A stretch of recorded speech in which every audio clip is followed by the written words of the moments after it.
This I wanna nail sports to the bone. Top blogger, top YouTube channel. No matter which sports, yeah, we got it covered. Subscribe and hit the notification bell.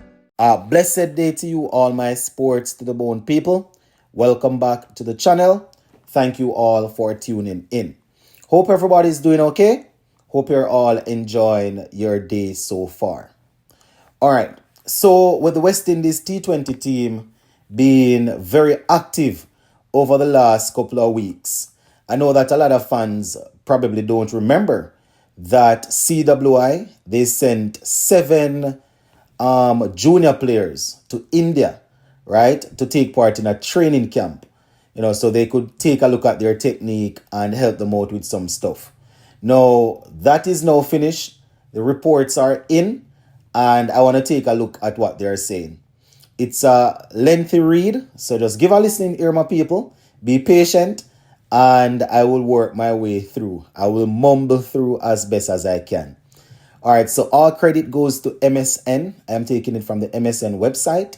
Now, the headline says, Juniors growing up on white ball diet, hurting West Indies cricket. So it says, for quite a while now, the West Indies have not been the force they once had been. They have plummeted to new lows in Test and one-day cricket and shockingly failed to qualify for the 50-over World Cup in India last year. It says the drastic drop in performances in the two formats have led to diminishing interest and dwindling attendances for international matches in the Caribbean. Now, their T20 game, they have won 2 World Cups in the shortest format, right? It has been their saving grace. Taking into account the challenge of having the regional boards on the same page, Cricket West Indies has had plenty of work to do to get national team back to the upper echelons. It is making moves slowly but steadily, with one of the key initiatives being setting up a fully functioning CWI Academy in Antigua. The CWI Academy's head coach, Ramesh Subasinghe, who was in Chennai along with assistant coach Ryan Nurse and 7 budding players for a 2-week camp at the Super King Academy, emphasized that West Indies are trying to address the issues by putting up a structure. No, so this is going to be Mr. Subasinghe, that's the coach, and I quote, "We are a group of countries. All the islands feed players into the system. Some islands have a bit of infrastructure and some do not have anything. It is quite challenging. This is the first time we have had an academy where players from different parts of the Caribbean can come together and train." End quote for now, right? That's Ramesh, talking to them there about what's happening as it relates to West Indies and players getting opportunities, right?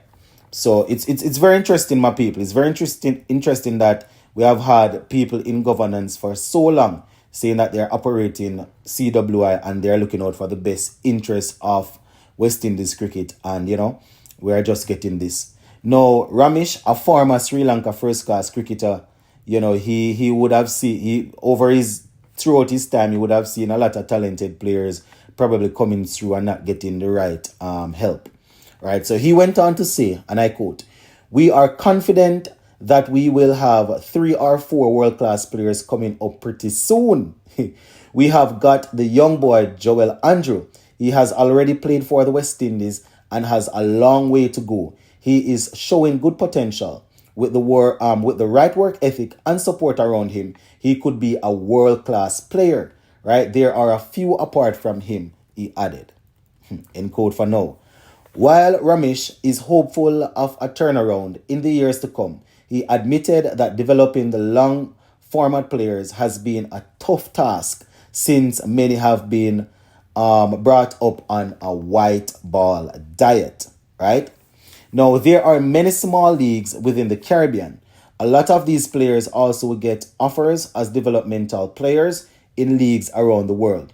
Sometimes it is challenging to say, look, you have to play red ball cricket, But the CWI is very serious about red ball cricket. Cut the crap. Cut the crap. How can we be very serious about red ball cricket when we are telling people that they can get into the test team without playing 4-day regional cricket? I know we are trying our best to get the quote-unquote talented players that people think will automatically get in the test team and dominate. I know we are doing everything to get them in. But how can we be serious about red ball cricket when we... Boy, I tell you know what? Let me not take over the thing and just read. So it says, this is him again now. The fundamentals and mental resilience could be well tuned in red ball cricket, and they can then be transferred to white ball cricket. It is the only T20 cricket that we have been doing well, right? It is only T20 cricket that we have been doing well. We have a lot of work to do in 50 overs cricket as well, end quote for now.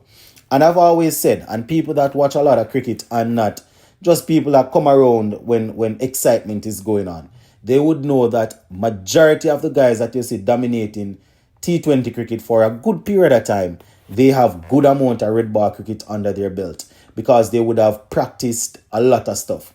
Dwayne Bravo, who is arguably the greatest T20 bowler of all time, I know that Malinga would probably have something to say about that. Bravo played a lot of red ball cricket growing up. Same thing with Malinga. Chris Gayle, who is the best T20 batsman we have seen, played a lot of red ball cricket. If you take a look at AB de Villiers, that's Mr. 360, played a lot of red ball cricket. Virat Kohli, right, lot of red ball cricket. Rohit Sharma, the hitman, lot of red ball cricket. And the list goes on and on and on and on. You understand? It doesn't matter. I mean, you have youngsters coming through now that are very good power hitters. But if you're looking at the people that would have gone to the top in terms of T20 cricket, they had a good amount of test cricket behind them. Brandon McCullum, even not only test cricket, a lot of the guys are shying away from ODI cricket also. ODI cricket, you can spend time to work on certain deliveries, work on certain shots, So these are things that we have to take into consideration. All the guys that you can think of that are dominating, they have played a lot of red ball cricket. Even if we see some guys just rise up and start dominating in T20, if you take a look back, probably in India, you understand, they have red ball cricket there that they have to play before they can get, some of them before they can get white ball contract. So even if you don't see them in the India test team, they play a lot of red ball cricket. The same thing for England, Australia, any team you can think of. Our cricket is the only one. Well, I won't say the only one. We are the ones that are affected, so I am focusing on us. Our cricket is the one where you hear people come and talk about they are serious about red ball test cricket. They are serious about test cricket. Yet still they're telling people they can just come and play. I know a lot of people agree with it because they think, guys can just come from the T20 and T10 and T5 and T2 and get in the test team and do better than what other guys there are doing now. And that might be true, right? We look at the talent of somebody like a Rutherford and a couple of these guys. Probably if they get into test cricket, they can hold their own. Because they are not only looking to survive, you have to look to score. That is one of our biggest problems. We are only capable of looking to survive, and then we eventually get out.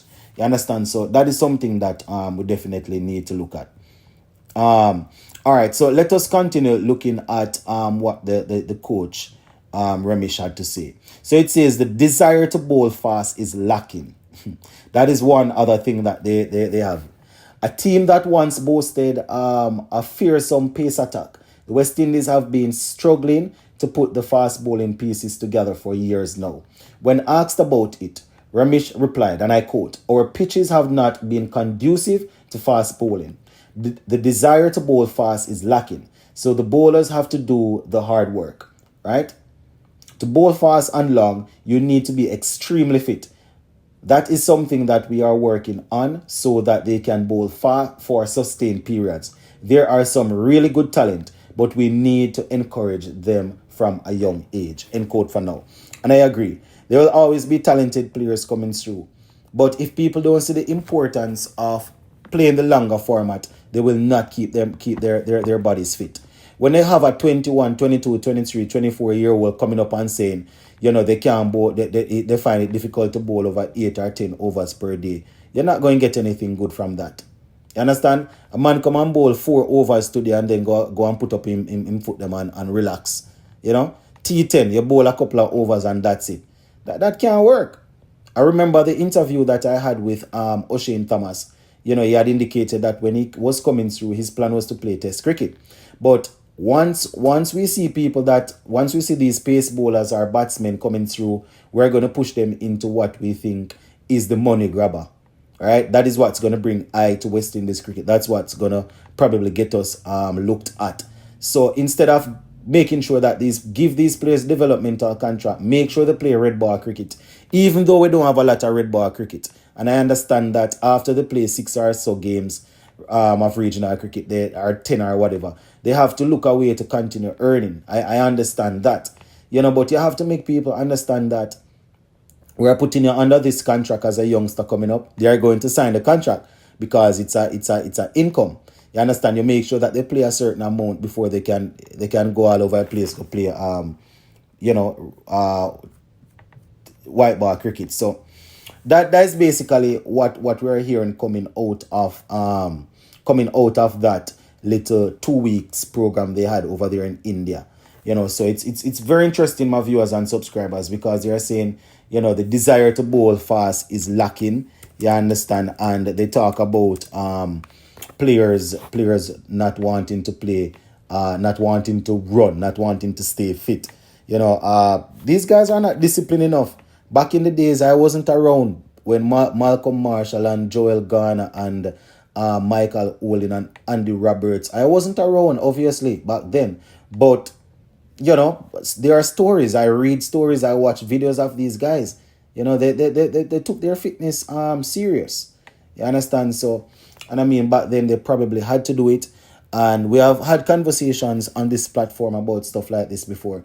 It's not only the cricket that they were playing for back then, not only the money, but because of all the issues that were going that they had going on back then, you know, racial stuff and things like that.